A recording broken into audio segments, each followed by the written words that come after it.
સારું, આપણે બાઇબલ અભ્યાસની શરૂઆત કરીએ.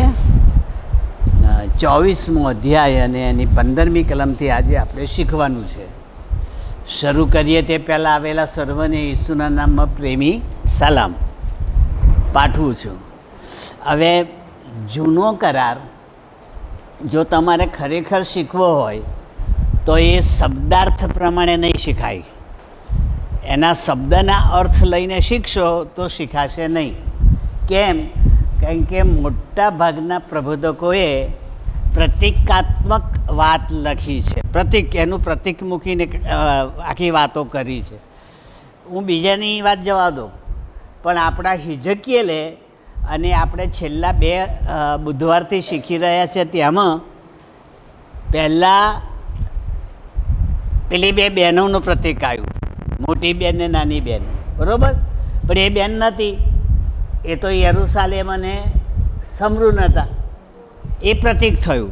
કહેવું છે યરુશાલેમ અને સમરૂનને, પણ પ્રતિક વાપરે છે 2 બહેનોનું. એટલે જો તમે બેન શોધવા જાઓ તો બાઇબલ સમજાય નહીં. હવે ગયા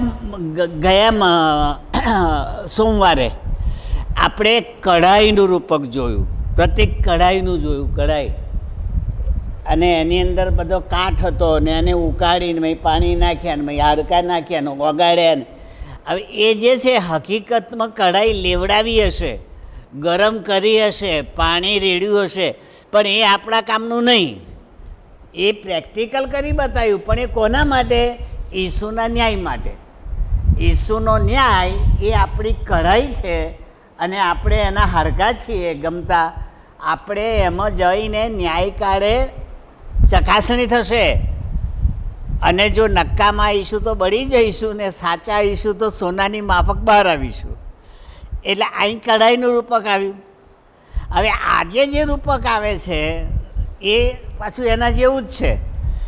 એ હિજકીએલને શરૂઆતમાં દેવે એવા પ્રતિકમાં મૂકેલા કે જા અને વેશ્યા જોડે લગ્ન કર, આવું પ્રતિક મૂકેલું. હવે સામાજિક રીતે કોઈ વેશ્યા જોડે લગ્ન કરવાનું કહે નહીં, કરતા હોય તો ના પાડે. પણ પ્રભુએ તો આને કહ્યું કે વેશ્યા સાથે લગ્ન કર અને પછી છોકરા પેદા કર, આવું કહ્યું. હવે આ પ્રતિક થયું. એવી કોઈ વેશ્યાવાળી સ્ત્રી સાથે એમને લગ્ન કરવાનું નથી. પણ યહોવાની નજરમાં આ એમની જે પ્રજા એટલે પેલી 2 બહેન એ વેશ્યામાં જતી રહી.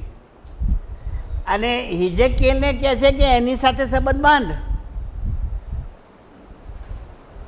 યહૂદીઓ સાથે, રાષ્ટ્ર સાથે, પ્રજા સાથે. લગ્ન એટલે સંબંધ. લગ્ન એટલે ચોરી કે પછી પેલા પ્રતિજ્ઞા લઈને આપણે દેવળમાં લગ્ન કરીએ છીએ એ નહીં. લગ્નનો અર્થ થાય છે જોડાવું. લગ્નનો અર્થ 2 વસ્તુ જોડાય એનું નામ લગ્ન. તો પુરુષ અને સ્ત્રી જોડાય તો એ આપણા દેવળમાં થતા લગ્ન. પણ દેવ અને પ્રજા જોડાય તો એના કંઈ હસ્તમેળાપ ના થાય, એને પ્રતિજ્ઞા ના હોય, પણ જોડાણ થયું એટલે એનું લગ્ન થયું, આવો અર્થ બાઇબલમાં છે. અને એ અર્થમાં હિજકીએલને કહ્યું જ્યાં જઈને વેશ્યા જોડે લગ્ન કર અને છોકરા પેદા કર. ટૂંકમાં એણે લગ્ન કર્યું ખરું અને એની પત્નીને બાળકોય થયા, પણ એ આપણે જોવાનું નહીં. એ જોઈશું તો ઠોકર વાગશે. તો શું પ્રભુ કહેવા માગે છે? એને પેલી પ્રજા સાથે સંબંધ બાંધવાનું કહ્યું અને એ પ્રજામાંથી જે યહોવા પાસે આવ્યા એ બાળકો. ટૂંકમાં આપણા ખ્રિસ્તીઓમાંથી જેનો નવો જન્મ થાય તે બાળકો. અને આપણે મંડળી એટલે ખ્રિસ્તી લોકો એ એની કન્યા, એનો સંબંધ આપણી સાથે. પણ આપણા કામ વડે, આપણી સુવાર્તા વડે, આપણી સેવા વડે કોઈક બચી જાય એ બાળક થયું કહેવાય. કોનું? દેવનું. કોણે કર્યું? તમે. તમે કોણ હતા? એમની પત્ની. ભાઈ ઈસુએ કહ્યું છે એટલે હું તો કહું છું, ઈસુએ મંડળીને પોતાની કન્યા કહી છે. એ જો યાદ રાખીએ, એ આપણો પતિ છે અને આપણે એમની કન્યા છે, એટલે વિવાહિત કન્યા. આ એક મર્મ યાદ રાખજો. આ પૃથ્વી પરની ઈસુના પુનરાગમન સુધીની તમામ મંડળીઓ એ એની કન્યામાં જાય. નાના હોય, મોટા હોય, પુરુષ હોય, સ્ત્રી હોય, કોઈ પણ મંડળી હોય લેબલવાળી, અરે લેબલ વગરની હોય તોય. એ તો આપણા ઝઘડા છે મંડળીના, આ સાચો ના ખોટો, આનું આ ના. ઈશ્વરની નજરમાં તો જે એને ઓળખી જાય, એની સાથે સંબંધ બાંધે અને એને કન્યા બનાવે. હવે હું થોડું કહીને પછી શરૂ કરી દઉં. આ રિયલ ક્યારે બનશે? આપણે એની કન્યા રિયલ ક્યારે બનીશું? તો એ પ્રકટીકરણમાં આવશે. પ્રકટીકરણમાં એ વરરાજા બનીને આવે છે એની કન્યાને લેવા. એ લખ્યું છે બાઇબલમાં. દૂતોની ફોજ સાથે એની કન્યાને લેવા વર બનીને ઈસુ આવે છે. તે વખતે જે કબરોમાં છે એ ઉઠીને બહાર આવશે અને જે જીવતા છે એ ઉચકાઈ જશે. પેલા અંદરથી ઉચકાશે, આપણે બહાર જીવતા હોય તો બહારથી ઉચકાઈએ, અને આપણે વરરાજાને મળવા જઈશું. ત્યાં તારનાર નહીં, ત્યાં દેવ નહીં. હવે આની સચોટ ખાતરી પ્રભુએ ના આપી હોત ને તો મને ખબર ના પડત. કઈ આપી? અડધી મધરાતે વર આવ્યો. બાઇબલ કહે છે અડધી મધરાતે, બધા ઊંઘતા હતા ત્યારે. અને પછી પાલી 10 છોકરીઓ, 10 કન્યાઓ, એટલે કે 10 મંડળીઓ જાગી ગઈ, મસાલો લીધી અને વરને મળવા ગઈ. આવું લખ્યું છે ભાઈ બાઇબલમાં. પણ જતાં જતાં જેની મસાલો લોવાઈ ગઈ એ રહી ગઈ, અને જેની મસાલ સળગતી હતી એ વરરાજાની સાહ પહોંચી ગઈ. મજાની વાત ક્યાં આવે છે? અડધી રાતે આવનાર વરરાજા એ કેવો? કારણ કે આપણે તો 6 વાગ્યા પછી વરરાજા આવે તો પાડક લગ્ન ના કરે. નિયમ પ્રમાણે સૂરજ આત્મ્યા પછી લગ્ન કરવા આવે, પાછા કાઢે, જાઓ કાલે આવજો. આપણી માન્યતા, આપણી ડિસિપ્લિન છે. પણ મારો પ્રભુ તો કહે છે કે મધરાતે હાંક પડી, મધરાતે બૂમ પડી, જાગો, વરરાજા આવ્યા અને આવી ગયા. એનો અર્થ એ થાય છે કે મારો પ્રભુ મને લેવા, કન્યાને લેવા ગમે ત્યારે આવી શકે છે, મધરાતે આવી શકે છે. હા, એ મને ખબર છે. પણ મારી મૂળ વાત કંઈથી નીકળી છે? આ હિજકિયલની પત્નીમાંથી. હવે ઘણા માને છે કે હિજકિયલની પત્ની બાઇબલમાં આપણને શું કરવા આપી? એના છોકરા મરી જાય તો એ જાણે. બરાબર છે, એને જેની ફાવે એની સાથે લગ્ન કરે. પણ ભાઈ એ હિજકિયાએ તો પ્રભુ યહોવાના કહેવાથી કર્યું, એની પોતાની મરજીથી નહીં. અને આપણી ખ્રિસ્તી મંડળીઓએ પણ પ્રભુના કહેવાથી આપણે એની પાસે આવ્યા છીએ ને તારણ પામ્યા છે. એણે પસંદ કર્યા છે આપણને. આપણે શોધવા નથી ગયા, વરે કન્યા શોધી કાઢી છે. જો યાદ રાખીએ, નાગાલેન્ડ સિવાય બીજા બધા રાજ્યોમાં વર કન્યાને જોવા જાય અને પસંદ પડે તો ગોઠવાય. નાગાલેન્ડમાં ઊંધું છે. નાગાલેન્ડમાં છોકરી છોકરાને જોવા જાય અને એ ગમે તો પછી જાન લઈને જાય અને છોકરાને પરણીને પોતાના ઘેર લાવે. એટલે કે છોકરાએ સાસરીમાં રહેવાનું, એ એનું ઘર. નાગાલેન્ડમાં એવું છે. હવે હું ઇતિહાસ શિક્ષક તરીકે બોલું છું, બાકીના બધા રાજ્યોમાં આપણા જેવું છે. મારો પ્રભુ યહોવા નાગાલેન્ડવાળા નથી. એ આપણા જેવા છે. એ એની કન્યાને શોધી કાઢે છે, પસંદ કરે છે અને વચન આપે છે કે હું તને લેવા આવીશ, તૈયાર રહેજે. કપડાં પહેરેલા હોવા જોઈએ, પવિત્ર પોશાક, ઘરેણાં પહેરેલા હોવા જોઈએ, આત્મિક ઘરેણાં, આત્મિક હથિયારો. આ તો તારે પહેરેલા જ રાખવાની, ગમે ત્યારે આવીને ઊભો રહીશ. ટૂંકમાં આપણું ખ્રિસ્તી જીવન ઈસુ આવે ત્યાં સુધી આળસુ ના રહેવું જોઈએ, ઉપયોગીને ઉપયોગી જ રહેવું જોઈએ. અને આ તમે જુઓ, આજે ઈસુ આવી જાય ને આ હોરેબમાંથી ઉપાડી જાય તો આપણે આટલા જ જઈએ ને, તો બાકીના તો પાળક સાહેબે રહી જાય, કારણ કે અહીં છે નહીં. તમે સમજો, જો એ અહીં આવી જાય અને ઉપાડી જાય તો આપણે આટલા જ નંબર લાગે, બાકીના ઘરવાળા રહી જાય. એટલે મારો ઈસુ ક્યાં ને ક્યારે લેવા આવવાના છે એની મને ખબર નથી. એટલે મારે ઘરમાંય તૈયાર રહેવાનું, મંડળીમાંય તૈયાર રહેવાનું, બાઇબલ સ્ટડીમાંય તૈયાર રહેવાનું, ક્વાયરમાંય તૈયાર રહેવાનું, બધી જગ્યાએ ઈસુને ગમે એવા પોશાક અને ઘરેણાં સાથે તૈયાર રહેવાનું. આ આપણી સાથેનો સંબંધ. હિજકિયા કહે છે, આ મારી પ્રજા વ્યભિચારી છે, વેશ્યા થઈ ગઈ છે, તું એની સાથે લગ્ન કર અને એનાથી છોકરા પેદા કર. પણ એણે તો ખરેખર રિયલ લગ્ન કર્યું. એની વાત આજે આવશે. પ્રતિક પ્રજાનું અને સાચું વ્યવસ્થિત લગ્ન થાય તે, અને એણે લગ્ન કર્યું પછી શું થયું તે જુઓ. કાઢો 24મો અધ્યાય અને 15મી કલમ.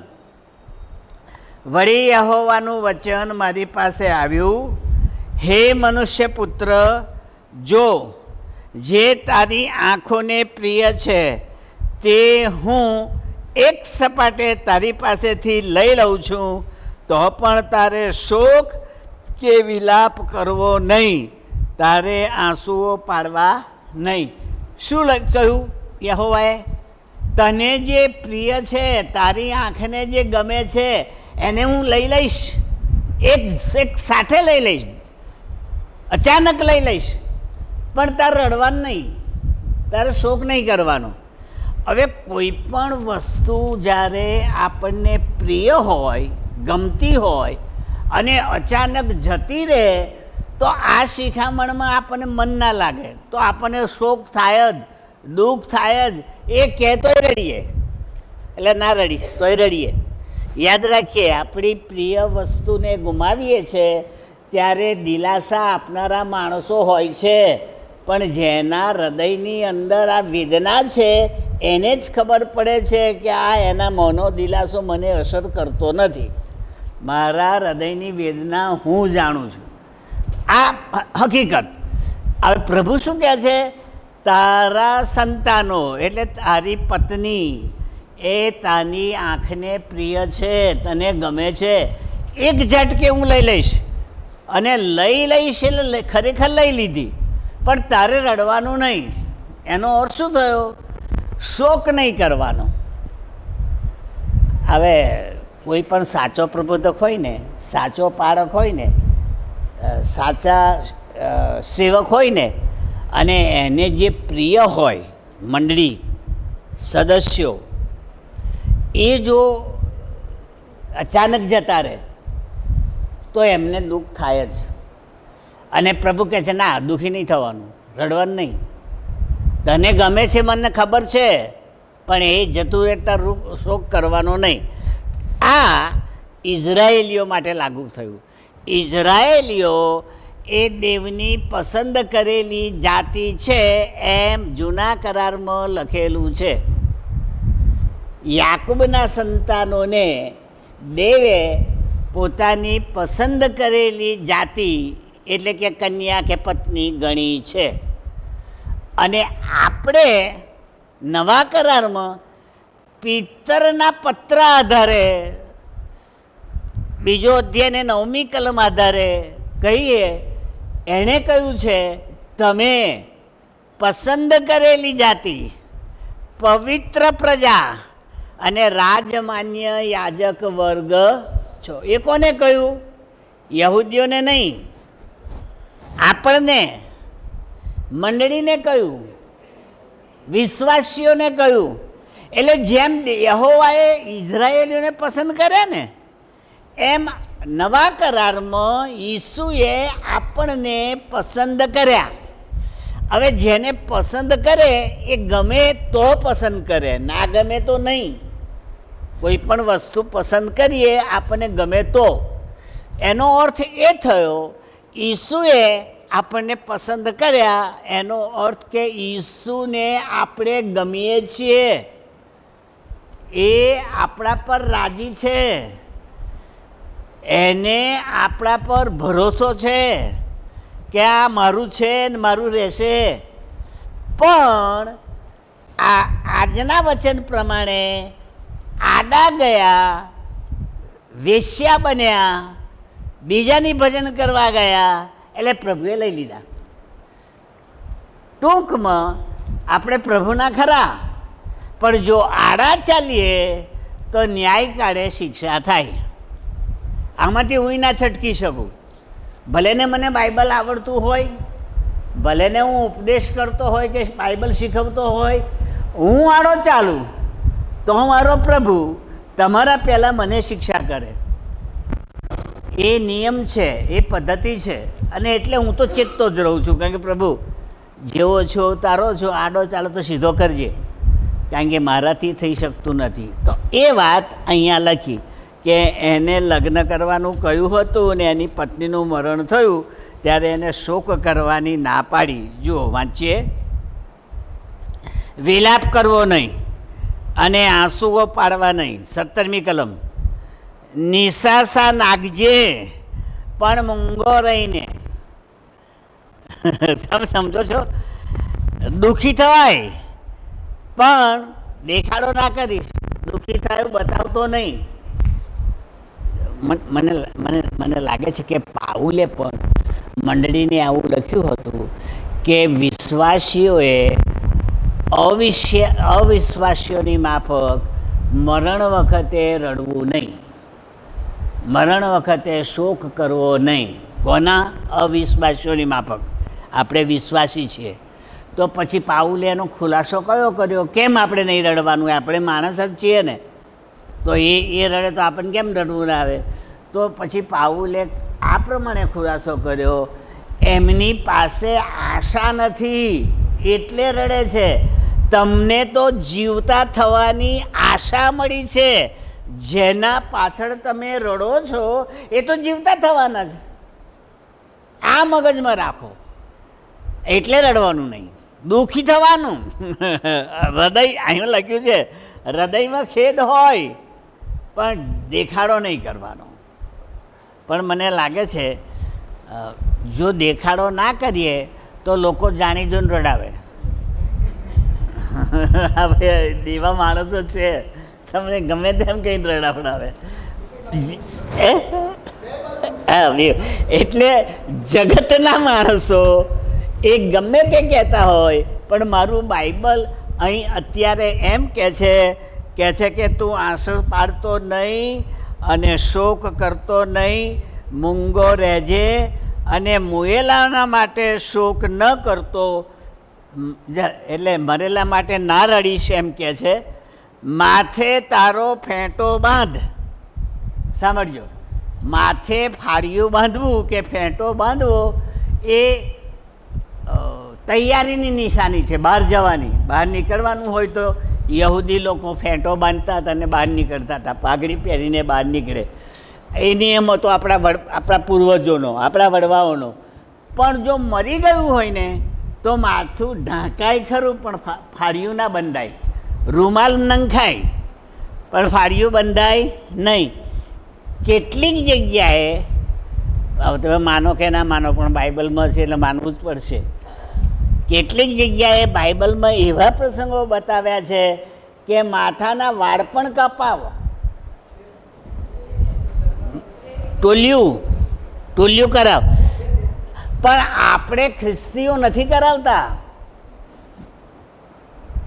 અને જો કરાવ્યું ને તો ટીકાપાત્ર થઈએ છે. એટલે આ શું થયું, હિન્દુ છો, આવું થાય ભાઈ. એ તો તમે જો મેં જોયું છે, જો કોઈ બોડિયા માથે દેવળમાં આવે ને તો બધાનું ધ્યાન એના તરફ જાય. એટલે આપણે માથાના વાળ કાઢતા નથી, પણ આપણા દેશના હિન્દુઓ માથાના વાળ મરણ પ્રસંગે કપાવે છે, કઢાવે છે. એ શોકની નિશાની યહૂદીઓ માટે હતી, હિન્દુઓ માટે છે, પણ યુરોપિયનોએ આપણને કઢાવી નાખી. કારણ કે આપણને ધર્મ તો એમણે આપ્યો ને.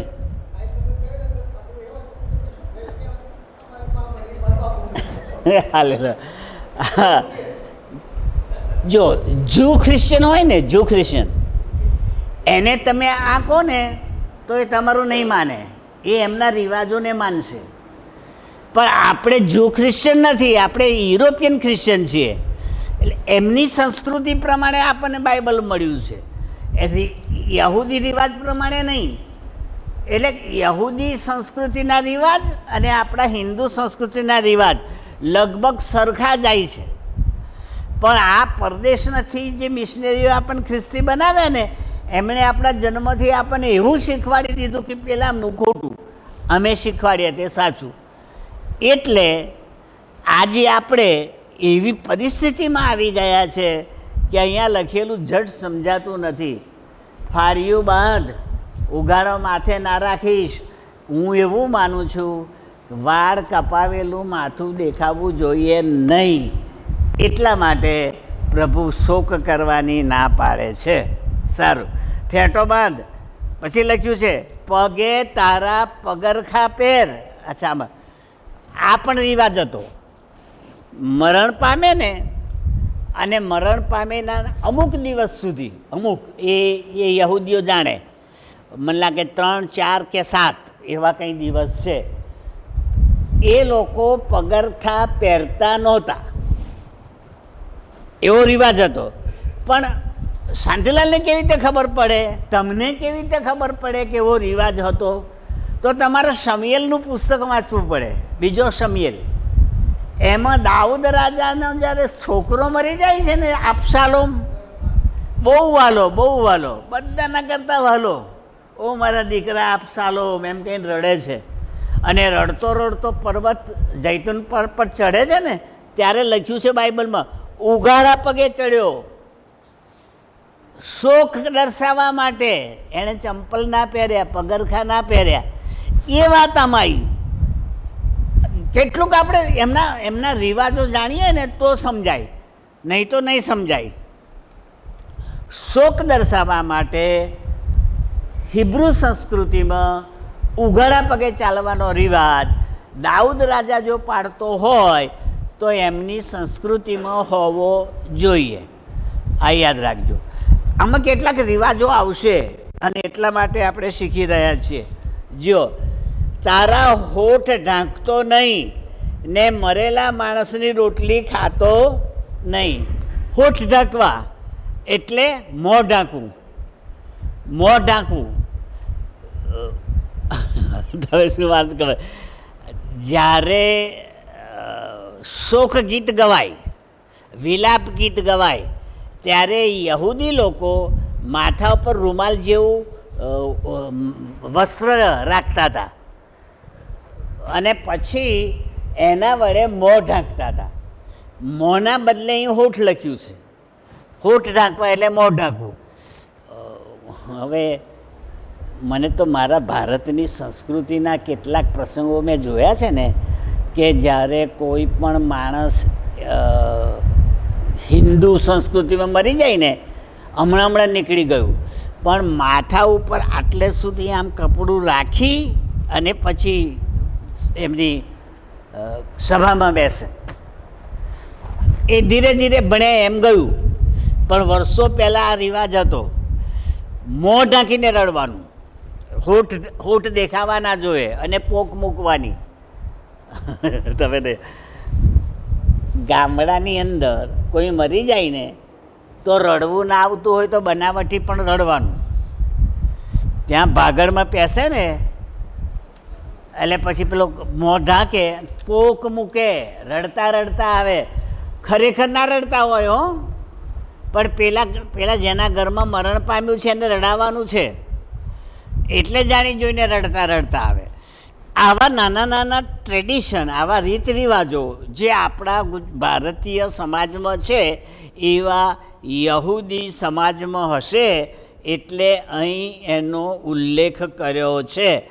એટલા માણસ આ લખ્યું છે, જો હોઠ ઢાંકતો નહીં, માથું ઢાંકતો નહીં, મોં ઢાંકતો નહીં, મરેલા માણસને રોટલી ખાતો નહીં. હવે અહીં બે ભાગ પડી ગયા. કયા? મરેલા માણસની રોટલી એટલે 12મું, અને એ આપણે ના ખવાય ને નહીં ખાવાનું. પણ કેટલાક એવો ખુલાસો કરે છે કે યહૂદી લોકો, અને એ આપણે પાડીએ છીએ, યહૂદી લોકોના ઘરમાં જ્યારે મરણ થાય ને ત્યારે 3 દિવસ સુધી, ત્રીજા દાડે કબરમાં જાય ત્યાં, કબરે ફૂલ મૂકવા જાય ત્યાં સુધી, સુગંધિત દ્રવ્ય મૂકવા જાય ત્યાં સુધી ઘરનો ચૂલો સળગાવે નહીં. આ એમનો રિવાજ હતો. તો શું થાય? ચૂલો ના સળગાવે તો શું થાય?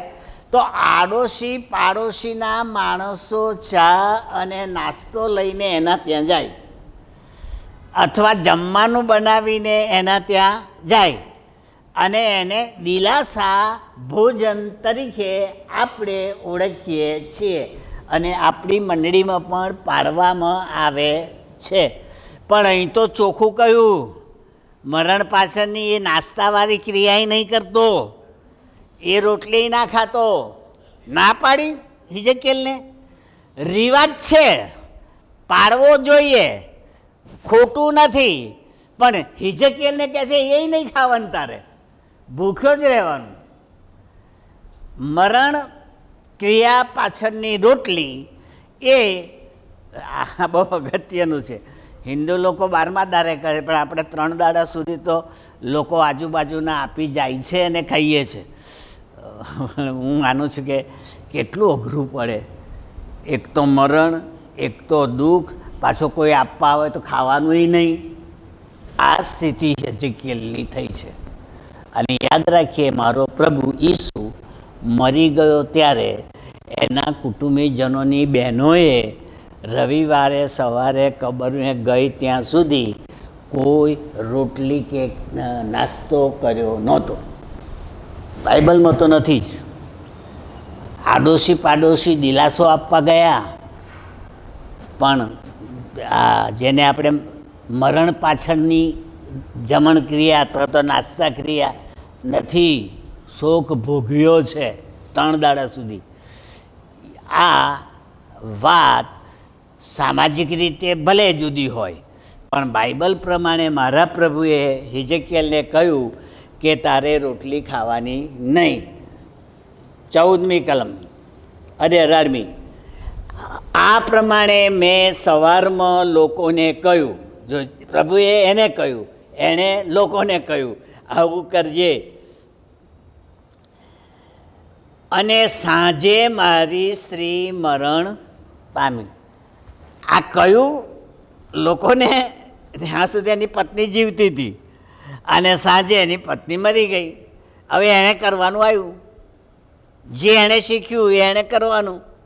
જો કોઈ પણ વ્યક્તિ પ્રભુની વાત લોકોને શીખવાડે, પણ જ્યારે એની ઉપર તકલીફ આવે ત્યારે એની કસોટી થાય કે હવે તું કર. લોકોને તો શીખવતો હતો ને, હવે તું પાડી બતાય. ત્યારે બહુ મુશ્કેલી પડે. તો હિજકીએલને હવે મુશ્કેલી આવી. કહે છે કે મારી પત્ની મરણ પામી, મારી સ્ત્રી મરણ પામી. જેવી મને આજ્ઞા મળી હતી તે પ્રમાણે મેં બીજે દાડે સવારે કર્યું. રોટલી ના ખાધી, ફાળિયું બાંધ્યું, રડ્યો નહીં, મોં ઢાંક્યું નહીં, બધું એણે પોતે કરી બતાવ્યું લોકોને. અને પ્રેક્ટિકલ કરવાથી લોકોએ પૂછ્યું તો હશે જ, એટલે પત્ની મરી ગઈ છે, કંઈક તો પાડ, કંઈક તો રિવાજ પાડ. ના પાડ્યા. એટલે ઘણી બધી વખતે સાંસારિક રિવાજો આપણે ન પાડીએ તો બીજાને ગમતું નથી, એ ટીકા કરે. પણ જો પ્રભુમાં છીએ તો પ્રભુ કે એ પ્રમાણે જ કરવું જોઈએ. બીજા કોઈને આપણે અનુસરી શકતા નથી. બહુ બહુ સરસ શિક્ષણ આમાંથી આપણને મળે છે. જુઓ 19મી કલમ. ત્યારે લોકોએ મને પૂછ્યું, જો મેં કહ્યું એ જ આવ્યું, લોકોએ પૂછ્યું. અને શું પૂછ્યું? તું એ પ્રમાણે કરે છે, એ બધી વાતોને અમારી સાથે શો સંબંધ છે? આ બધું તું અમને કહેતો હતો ને તું કરી રહ્યો છો, એને અમારે શું લાગે વળગે? એટલે જ્યારે માણસને ના સમજાય પેલી ક્રિયા, પેલું પ્રતીક, ત્યારે પૂછે છે કે એમાં અમારે શું, અમારે કયો સંબંધ, અમારે શું સંબંધવું, આના વિશે જાણવું, સમજવું. તે તું અમને નહીં કે, એટલે અમને સમજાય. 20મી કલમ. ત્યારે મેં તેઓને કહ્યું કે યહોવાનું વચન મારી પાસે આવ્યું છે કે ઇસ્રાયેલ લોકોને કહે કે પ્રભુ યહોવા કહે છે કે જુઓ, મારા પવિત્ર સ્થાનને, જે તમારા સામર્થ્યનું ગૌરવ છે, જે તમારી આંખોને પ્રિય છે, જેના પર તમારા મનમાં દયા આવે છે, તેને હું ભ્રષ્ટ કરીશ. અને તમારા પુત્રો તથા તમારી પુત્રીઓ, જેમને તમારી પાછળ મૂકી ગયા છો, તેઓ તરવારથી મરશે. હવે આ બોધ આપ્યો, આ શિક્ષણ આપ્યું. પણ ક્યારે? પેલાએ એવું કર્યું એટલે. પેલાએ પત્ની મરી ગઈ તોય ફાળિયું બાંધ્યું, રડ્યો નહીં, રોટલી ખાધી, પેલી શોકવારી નહીં, ઘરની રાંધીને. એટલે લોકો નવાઈ લાગી કે આ કેવું, તું આવું કેમ કરે છે, આને અમારે શું સંબંધ? પછી આખો બોધ આપ્યો. કયો બોધ આપ્યો? કે જેમ મારી પત્ની મને વાલી છે, એમ તમને યહોવાનું મંદિર વાલું છે. પણ જેમ મારી પત્ની મરી ગઈ ને, એમ તમારું મંદિરે જતું રહેશે. તમને મુશ્કેલી પડશે, તમારા છોકરાને પકડી જશે, તરવારથી મારી નાખશે, રોટલી ખાવાનો સમય નહીં મળે, શોકના દાડા આવશે. આ બધો બોધ યહોવાએ હિજકેલ દ્વારા લોકોને આપ્યો. કારણ કે લોકો સુધરે, યહોવા ગમ ફરે, વ્યભિચાર મૂકી દે. એટલે ઘણી બધી વખત કેવું, પ્રેક્ટિકલ ના સમજાય, પણ પછી પ્રભુ એમાંથી આપણને કહે કે હું આ કરું છું, એનો અર્થ આ છે, તો એ આપણને સમજાય અને એ પ્રમાણે આપણે જીવી શકીએ. 22મી કલમ. ત્યારે જેમ મેં કર્યું છે તેમ તમે કરશો. જો સમજ પડી? મારે જે દાડા આવ્યા છે એવા દાડા તમારે આવશે, અને એટલા માટે તમે પણ શોક કરશો, એમ લખેલું છે. તમે તમારા હોઠ ઢાંકશો નહીં, તમે મરેલા માણસની રોટલી ખાશો નહીં. જેમ મેં કર્યું એમ તમારે કરવાનું. તમારા ફેંટા તમારા માથા ઉપર ને તમારા પગરખા તમારા પગમાં હશે. તમે શોક ને રુદન કરશો નહીં, પણ તમે તમારા દુરાચારમાં ઝૂરી ઝૂરીને મરશો ને એકબીજાની સામે જોઈને વિલાપ કરશો. મરણ આવશે, રડવાનો દાડોય નહીં મળે, પણ દુઃખી તો થશો, એકબીજાને જોઈને દુઃખી થશો.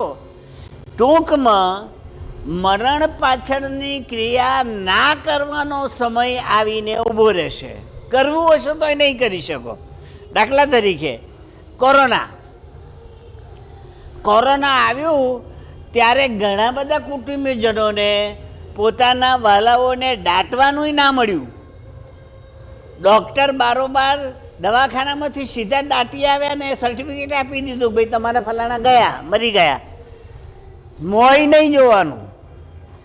હવે એ આ સ્થિતિ આવી શોકની. બોલાય નહીં ને રડવાનું, રડાય નહીં ને દુઃખી થવાનું. આ કારણ પ્રભુને મૂકી દેવાથી આવ્યું. અને હું માનું છું ત્યાં સુધી આપણને ચેતવણી મળે માટે પ્રભુએ કોરોના મોકલ્યો, કે જેથી આપણને ખબર પડે કે આવી દશા આવી શકે છે. આપણા પ્રિયજનો આપણી આંખથી જતા રહે તો એને દફનાવવા માટેની તક પણ ના મળે. એવું બને, યહૂદીઓમાં બન્યું, અને મને લાગે છે ભવિષ્યમાં આ વિશ્વાસીઓ માટે પણ બને. ઝૂરી ઝૂરીને મરવાનો સમય આવે. હા, 24મી કલમ. એમ હિજકિયેલ તમને ચિહ્નરૂપ થશે. એટલે તમે મને યાદ કરશો કે આણે કર્યું તો એવો દાડો અમારો આવ્યો. જે સર્વ તેણે કર્યું છે તે પ્રમાણે તમે કરશો. એટલે જે મેં કર્યું એવું તમે કરશો. જ્યારે એ થશે ત્યારે તમે જાણશો કે હું યહોવા છું.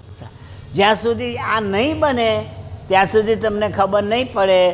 બનશે ત્યારે તમારી જીભ કબૂલ કરશે યહોવા છે. હવે અહીં એક સહેજ ઈસુએ જુઠ્ઠા પ્રબોધકોની વાત જે કરી છે એને મેળ ખાય છે. કયો મેળ ખાય છે? છેલ્લા સમયોમાં જુઠ્ઠા શિક્ષકો, જુઠ્ઠા પ્રબોધકો, જુઠ્ઠા પાળકો ઊભા થશે અને આ મારી વાત એટલે બાઇબલની વાત પોતાની રીતે તમને શીખવશે, પણ તમે માનતા નહીં. કારણ કે મેં તમને આગળથી કહ્યું છે, ચમત્કાર પણ કરશે અને માણસોને સાજાઈ કરશે, પણ આ બાઇબલ પ્રમાણે નહીં હોય. એમને મળેલી સિદ્ધિ હશે પણ બાઇબલ નહીં હોય. તારે મને જે પ્રશ્ન આવ્યો તે આ હતો કે ઓ પ્રભુ, પછી તારે મારું ઓળખવાનું કેવી રીતે? કોણ સાચો ને કોણ ખોટો, કોણ જૂઠો ને કોણ સાચો પ્રબોધક, હું કેવી રીતે ઓળખું? કારણ કે ત્યાં તો કહી દીધું, પણ ઓળખવાનું બાઇબલમાંથી પ્રભુએ મને બતાવ્યું. શું બતાવ્યું? આ વાક્ય આ આવ્યું તે કહે છે કે જ્યારે મારા કહેલા પ્રમાણે થાય ત્યારે તમને ખબર પડશે કે હું યહોવા છું. એટલે જે વ્યક્તિ પ્રભુના વચનો શીખવાડે એ પ્રમાણે જ્યારે થાય ત્યારે આપણને ખબર પડે આ સાચો પ્રબોધક છે. અને એ પ્રમાણે ના થાય તો આપણે સમજી લેવાનું એ જુઠ્ઠા પ્રબોધકમાં જાય છે. વાત સાચી લાગે આપણને, પણ એ પ્રમાણે બને નહીં. તો આનું કારણ શું જાણો છો? કારણ કે પ્રબોધક એ દેવની વાણી બોલે છે, પોતાની નહીં. માણસ પોતાનું નથી બોલતા. દેવ જે કે તે બોલે એનું નામ પ્રબોધક. હવે જ્યારે પ્રભુ બોલે, સાંભળજો, અને જો એ પ્રમાણે ના થાય તો એનો અર્થ કે પ્રભુ જુઠ્ઠું બોલ્યા, પ્રભુ ખોટું બોલ્યા, કહીને કર્યું નહીં. એટલે પછી બાઇબલ આપણને કહે છે દેવ માણસ નથી કે બોલીને ફરી જાય. એ જુઠ્ઠું બોલે એવું નથી. એ માણસ નથી. એ બોલે એટલે થાય જ. એટલે પેલું વાક્ય આવ્યું, કયું? જે પ્રબોધક દેવની વાણી બોલતો હોય એ પૂરી થયા વગર રહે જ નહીં. અને જ્યારે પૂરી થાય ત્યારે આપણને ખબર પડે યહોવા છે, યહોવા બોલ્યા. પણ જો પૂરી ના થાય તો સમજી લેવાનું એ પ્રબોધક જુઠ્ઠો પ્રબોધક છે. પ્રભુ એના દ્વારા બોલ્યા નથી. આ મેથડ બતાવી સમજવાની. આપણને કોઈ પણ બાઇબલ શીખવાડે ત્યારે આપણે રાહ જોવાની કે આણે શીખવાડ્યું એ રિયલ બન્યું કે બનશે ભવિષ્યમાં, કે બન્યું વર્તમાનમાં, અથવા બાઇબલમાં બનેલું છે. આ મેથડમાં જો કંઈક બનેલું હોય તો આપણા ગળે ઉતરે, પણ અંદર કશું હોય જ નહીં. હું તમને ચોખ્ખું તમારી રીતે કહું, હમણાં કેટલાક જુદી જુદી સંસ્થાના પ્રબોધકો ને વક્તાઓ શું કહે છે, મને પ્રભુએ આ પ્રમાણે કહ્યું અને આમ થશે આ દુકાળ પડશે, આ જગ્યાએ આ વસ્તુ બનશે, આવી ભવિષ્યવાણીઓ કરે છે અને પછી નથી બનતી. નથી બનતી એનો અર્થ કે જૂઠું બોલ્યા. જો એ દેવ બોલ્યા હોય તો થવું જોઈએ. એટલે આવી આગાહીઓ કેટલાક સેવકોના મુખથી જ્યારે થાય ત્યારે સમજી લેવાનું કે બાઇબલ પ્રમાણે છે, બાઇબલમાં કયા પ્રમાણે બોલે છે. બાઇબલમાં કયા પ્રમાણે ના બોલતો હોય તો ત્યાં આપણે ફરી વિચારવું પડે. હું તમારો ગળે ઉતરેવો દાખલો આપું. થોડા સમય પહેલાં સાઉથ ઇન્ડિયામાં કોઈકે એવી જાહેરાત કરેલી કે ઈસુ આવી ગયા છે અને સાઉથ ઇન્ડિયામાં અમુક શહેરમાં અમુક જગ્યાએ છે અને ચમત્કારો પણ થાય છે. અને ઘણા બધા અહીંથી ને ઉત્તરમાંથી દોડેલા ત્યાં, પણ ત્યાં ગયા પછી ખબર પડી કે ધતિંગ હતું. એ ઈસુ નહોતા, એ આપણા જેવો ઠગ હતો, ઈસુના નામે છેતરતો હતો. તો એ જૂઠો થયો, એ જૂઠો પ્રબોધક થયો. ઈસુ ક્યાં ને ક્યારે આવશે એ કોઈ માણસ કદીએ જાણી શકે? કેમ ના જાણી શકે? કારણ કે ઈસુએ પોતે કહ્યું. શિષ્યોએ પૂછ્યું ત્યારે, શિષ્યોએ પૂછ્યું પ્રભુ એ ક્યારે બનશે? ત્યારે ઈસુએ કહ્યું માણસના દીકરાને ખબર નથી ક્યારે બનશે, બાપ સિવાય કોઈને ખબર નથી. ઈસુ પણ જાણતા નથી કે એમને ક્યારે આવવાનું, બાપ જાણે છે. એટલે જો ઈસુ પોતે કહેતા હોય કે એ સમયની મને ખબર નથી, તો પછી પ્રબોધક કેમ કહી શકે કે આ સમયે આવશે ને આ સમયે આવું થશે ને અહીં આવી ગયા નહીં ઈસુ છે? આ બધી ગૂંચ છે. તમે માનો કે ના માનો, પણ આ મોબાઈલના જમાનામાં જાત જાતના અખતરા મોબાઈલમાં આવે છે, જાત જાતના. ઇઝરાયલમાં આમ થયું. અને ગઈકાલે જ મેં કંઈક મોબાઈલમાં જોયું, લાલ ગાય બતાવેલી, લાલ વાછડું. હે હા, મોબાઈલવાળાએ અને કહ્યું કે લાલ ગાયનું અર્પણ થયું છે, હવે ઈસુ આવવાની તૈયારી. એટલે પણ ગાય તારી, તું લાવ્યો, તે કાપ્યું, એને ઈસુને તારો શું સંબંધ? એ આવે તારા કાપવાથી આવે, તારા અર્પણથી આવે? પણ આ મોબાઈલ છે ભાઈ, મોબાઈલમાં તો જેને જેવું ફાવે એવું મૂકે. એટલે હવે આપણે છેતરાઈએ નહીં, એટલે બાઇબલ પકડીને ચાલવાનું. બાઇબલમાં લાલ વાછડી છે. મને પૂછ્યું છે એટલે કહું છું કે સાહેબ આ લાલ વાછડીનું અર્પણ થયું શું? મેં કહું ભાઈ મારા બાઇબલમાં લાલ વાછડીને પાપાર્થાર પણ વધેરવામાં આવી એવું લખેલું છે. પણ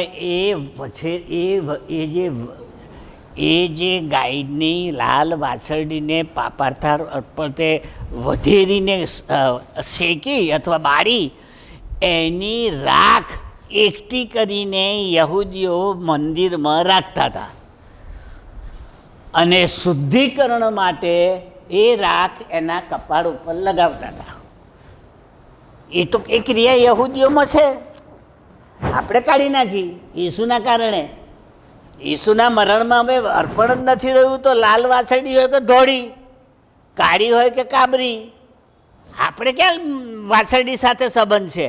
આપણે તો ખુદ ઈશ્વરના હલવાન, આપણા માટે વધેરે ગયું. હવે બીજું કશું રહ્યું? કશું ના રહ્યું. તોય આપણા ખ્રિસ્તીઓ પેલી લાલને યાદ કરે છે, લાલ વાછરડી કાપી હોય ઈસુ. લાલ વાછરડી વધારે કે ઈસુ વધારે? ઈસુનું અર્પણ મોટું કે લાલ વાછરડીનું મોટું? આ બધા ગોટાળા છે, યાદ રાખજો. બાઇબલ ઉઘાડું છે. ઈસુના બલિદાન પછી લાલ, ધોળું કે કાળું કશું અર્પણ રહેતું નથી. યહૂદીઓને કરવું હોય તો કરે, ખ્રિસ્તીઓ માટે રહેતું નથી. બાઇબલ ના પાડે છે એકવાર સૌના માટે સદાકાળનું અર્પણ થઈ ગયા, હવે બીજા અર્પણની જરૂર રહેતી. એટલે હવે આપણે મોબાઈલ જ્યારે જોઈએ કે આવું કશું જોઈએ અને ગૂંચ ઊભી થાય તો બાઇબલ લઈને બેસી જજો અને બાઇબલ તમને સાચો રસ્તો બતાવશે. આ મારો અનુભવ હું તમને કહું છું, એટલા માટે આ યાદ રાખશો. હા, વળી હે મનુષ્ય પુત્ર, જે દિવસે હું તેમનું સામર્થ્ય અને તેમનો વૈભવનો હર્ષ, તેમના નેત્રોને પ્રિય વસ્તુ તથા તેમના મનની ઈષ્ટ વસ્તુ તથા તેમના પુત્ર પુત્રીઓ એ સર્વને તેમની પાસેથી લઈશ, એટલે વિનાશ થશે. દીકરાનો દીકરીઓનો જે ગમે છે તે સર્વનો લૂંટાઈ જશે, નાશ પામશે. તે દિવસે શું એમ નહીં થશે કે કોઈ બચી જનાર તારી પાસે આવીને તારા કાનમાં એ કહી સંભળાવશે? સાંભળો, એના ઘરના બાળકો મરી ગયા, પત્ની મરી ગઈ, લૂંટાઈ ગયું, ભિખારી થઈ ગયો, પણ જે બચી ગયો છે એ તને આવી નહીં કે? એટલે કેમ આવું થયું? કે ના કે હું ધાર્મિક હોઉં, હું પોતાને સાચો યહૂદી માનતો હોઉં અને મારી પર આફત આવી પડી અને પ્રભુએ રડવાની ના પાડી છે, તો કોઈક તો આવીને કહે કે ભાઈ કેમ તારા ઘરમાં આવું થયું? તું તો સારો હતો, તું તો પ્રભુનો માર્ગે ચાલતો હતો. એટલે આવું કહેનારો આવીને તારા કાનમાં કહેશે. હવે આ હું જે બોલું છું ને એ પેલા અયુબના મિત્રોએ અયુબના કાનમાં કહેલું. વાંચી જજો. એલીફાઝ અને પેલા બીજા 3 મિત્રો મળવા આવે છે દિલાસો આપવા અયુબને, ત્યારે એના કાનમાં કહે છે, એટલે કેમ આવું થયું? તું તો સારો માણસ હતો, તારી દશા આવી કેમ થઈ ગઈ? જો વાંચો તમે અયુબનું પુસ્તક વાંચજો મહેરબાની કરીને, તો એના મિત્રો એના કાનમાં બધું સંભળાવે છે. એ અહીંયા બતાવ્યું કે જ્યારે આવું થશે ત્યારે તારો મિત્ર જે બચી ગયો તો તારા કાનમાં આવીને નહીં સંભળાવે.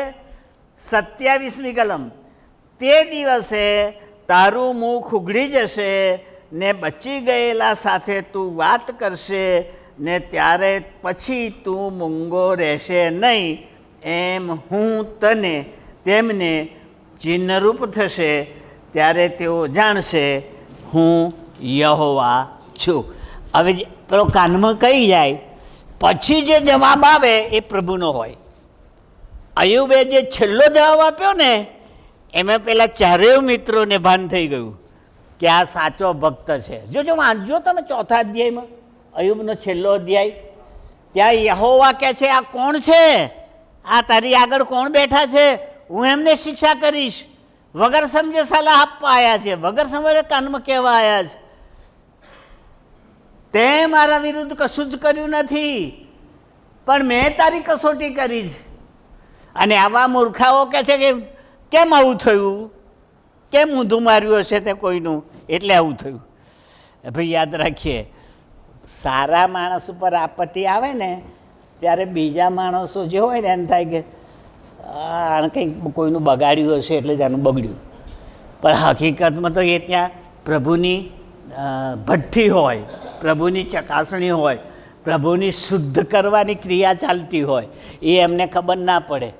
પણ જ્યારે એ પાછો રિકવર થાય ને, બમણું મળે ત્યારે ભાન થાય. અને અયુબને બમણું મળ્યું, એણે ગુમાવ્યું એના કરતાં વધારે મળ્યું. વલ્લભભાઈ બહેનો, મારો કહેવાનો અર્થ એટલો જ છે, હિજકિયેલ કહેવા માગે છે શિક્ષા થશે, છોકરા જશે, કતલ થશે, છીનવાઈ જશે, ત્યારે તને મારું ભાન નહીં થાય. પણ તારા માથે આપત્તિ જ્યારે ભોગવવાની આવશે ત્યારે તને ભાન થશે કે યહોવા છે, હું માનતો નહોતો, હવે મારે માનવું પડે છે. આપત્તિમાં ઈશ્વર યાદ આવે, અને જ્યારે સુખ હોય ત્યારે નાચગાન યાદ આવે, મોજ મજા યાદ આવે, ખાણીપીણી યાદ આવે. પણ જ્યારે આપત્તિ આવે, દુઃખના ડુંગળા તૂટી પડે, ત્યારે પ્રભુ વગર કોઈ યાદ આવે નહીં. આ આપણો સ્વભાવ છે માણસનો. અને એટલે અહીં આ વાત આપણને યાદ કરીને શું કહ્યું છે? પછી તું મૂંગો રહેશે નહીં, તું એમને ચિહ્નરૂપ થશે, ત્યારે તેઓ જાણશે કે હું યહોવા છું. તારામાં ખબર પડશે, તે જે કર્યું છે તે જોશે અને કહેશે આવું જ થયું. આણે આપણી આગળ જે ચિત્ર બતાવ્યું એવું જ થયું. એણે જે રડવાની ક્રિયા રોકીને દુઃખ ભોગવ્યું એવું જ દુઃખ આવ્યું. એટલે એ માણસ સાચો હતો, યહોવાને વાત કહેતો હતો. યહોવાનો અનુભવ આવા પ્રતીકો દ્વારા પ્રબોધકો એમના લોકોને શીખવતા હતા. હવે આગળ 25મો અધ્યાય. મને લાગે સમય થઈ ગયો છે, બરાબર? 5 મિનિટમાં થવાશે ને, ઈશ્વરની ઈચ્છા હશે તો 25મા અધ્યાયમાં આપણે આગળ શીખીશું. 25, 26 ને 27 એ 3 અધ્યાયો જે છે એ હવે યહૂદીઓના નથી, એ હવે યહૂદીઓને નડેલા દેશોના છે. યહૂદીઓને જે દેશ નડ્યા, જે પ્રજા નડી, જેણે હેરાન કર્યા, એ બધાની વાત 25, 26 અને 27મા અધ્યાયમાં આવશે. હવે કઈ પ્રજા નડી, કઈ પ્રજાને પ્રભુએ શિક્ષા કરી, એ હવે આવતા અધ્યાયથી શરૂ થશે. એટલે બહુ અગત્યનું આવશે. યહૂદીઓની સાથે લડનાર, એને સતાવનાર, એને શ્રાપ આપનાર એવી પ્રજાઓ રહેતી હતી આજુબાજુ. એમને પ્રભુની શિક્ષા થાય એ હિજકીએલ દ્વારા આપણને જાણવા મળશે. પ્રભુ આ સમજવાને આપણી સહાય કરો.